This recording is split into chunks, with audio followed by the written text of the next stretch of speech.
54. Go ahead. 305 yard. Our subject's running southbound on 5th Street from Barrett towards Nevin. 10-4. He's coming to Nevin right now.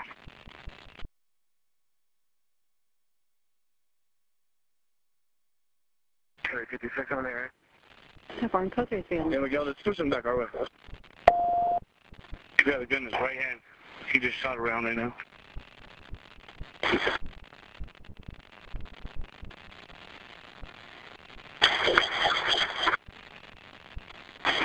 Okay, we're going to be out eastbound Nevin. Copy. Stand by 2. Eastbound Nevin, coming up to 6th Street. And he's got the gun in his right hand, just shot off around.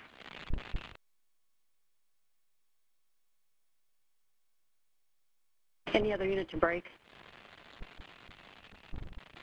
Shots fired, OIS. 10-5, I copy. Stand by 2. 81 copies. 63 rounds. 52, give the units on scene there. I'm in route. Hello, I'm Lieutenant Matt Stonebreaker, Public Information Officer for the Richmond Police Department. I'm going to brief you on a police-involved shooting which occurred at 7:53 p.m. on February 27, 2019. You are about to witness video footage and learn about evidence and police procedures to better understand what occurred based on information learned during the investigation of this incident. The Richmond Police Department conducts thorough investigations. Every time an officer uses force, the incident is reviewed by a committee to determine if the officer performed their duties within the scope of our policy. Anytime a police encounter results in a police-involved shooting, the Contra Costa County Protocol is enacted, and investigators with the District Attorney's Office become involved and lead investigative efforts. However, we do not draw any conclusions about whether the officer's actions were consistent with our policies and law until all the facts are known and the investigation is completed. Viewer discretion is advised, as the images and information you are about to see and hear may be graphic and disturbing. When a police officer uses force to arrest a suspect or defend against an attack, it can be difficult to watch. In addition, there may be strong language used by those shown in the video. Viewer discretion is advised, especially for young children and sensitive viewers. This event occurred on February 27, 2019 in the area of 598 Nevin Avenue. Dispatch received a 911 call from a person who advised they had been assaulted at Joe's Market at 95 West McDonald Avenue by an intoxicated male who was armed with a firearm. The caller advised that the suspect slapped her in the face while she was waiting for her food. The caller went on to describe the suspect as a Hispanic male, approximately 28 years old, wearing dark clothes and armed with a black Glock handgun. You are now going to hear that 911 call. The audio has been modulated to conceal the voice of the caller.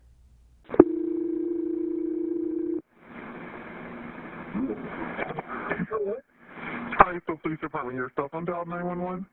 Yes, I did. I'm sorry. I had my Bluetooth on. I just left Joe's Market. There's a really drunk guy outside with a gun, and he just slapped me in the face. I'm walking away. He's just really distraught and very much... What's the address there? I have no idea. I had to get out of there. They're talking shit. I was waiting for a burger, and I was like, I'm Do you know who he is? On a rough day, like, what?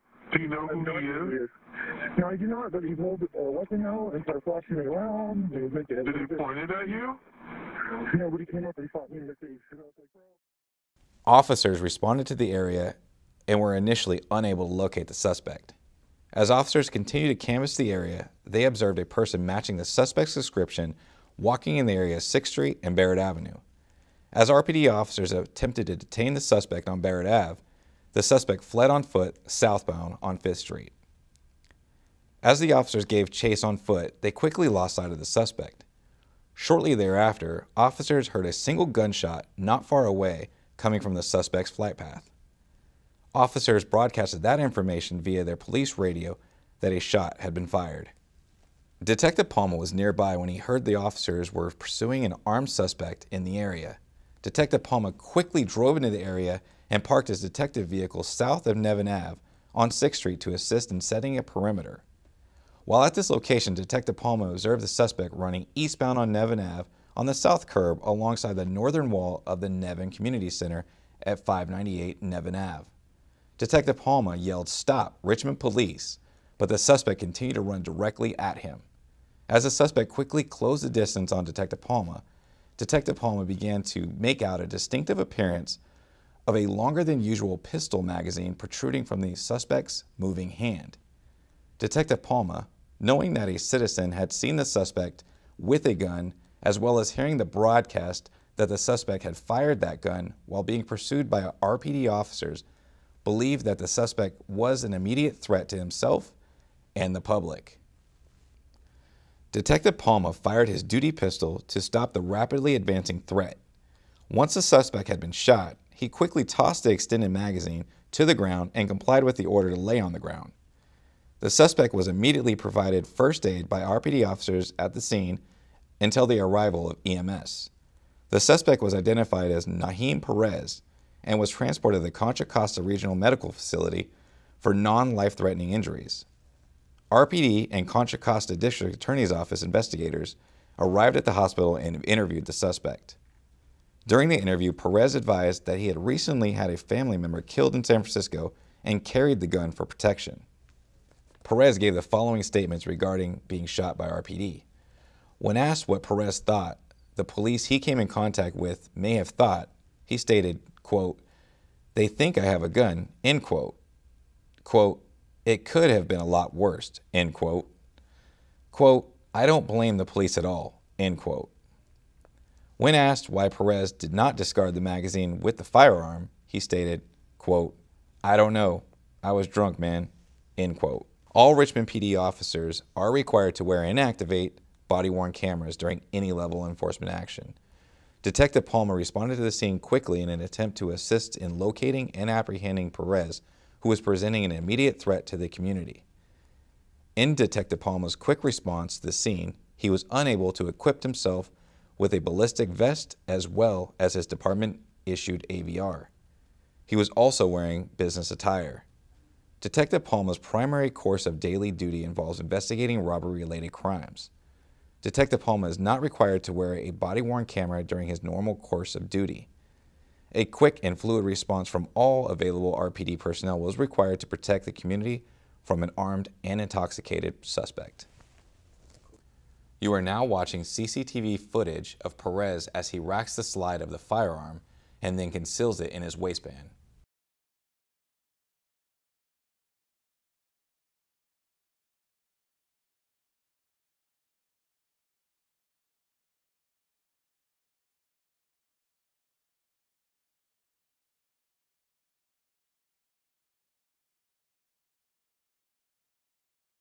From another CCTV camera, we can see Perez walking down 5th Street.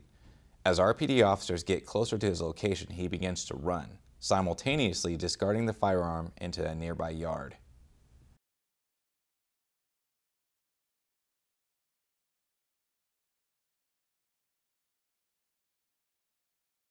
You are now watching CCTV footage from inside Joe's Market. If you look carefully, you can see the suspect tapping the counter of the market with a black extended pistol magazine. He then exits the store without purchasing any items.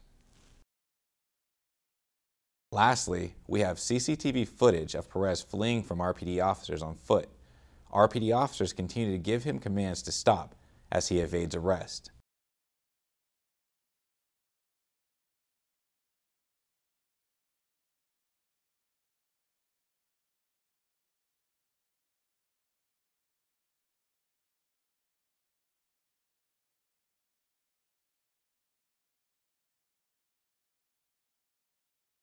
Here is a ShotSpotter audio recording of a single round fired from the suspect's gun.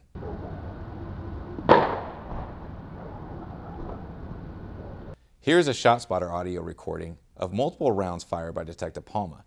In the audio recording, you can hear Detective Palma giving Perez commands prior to opening fire.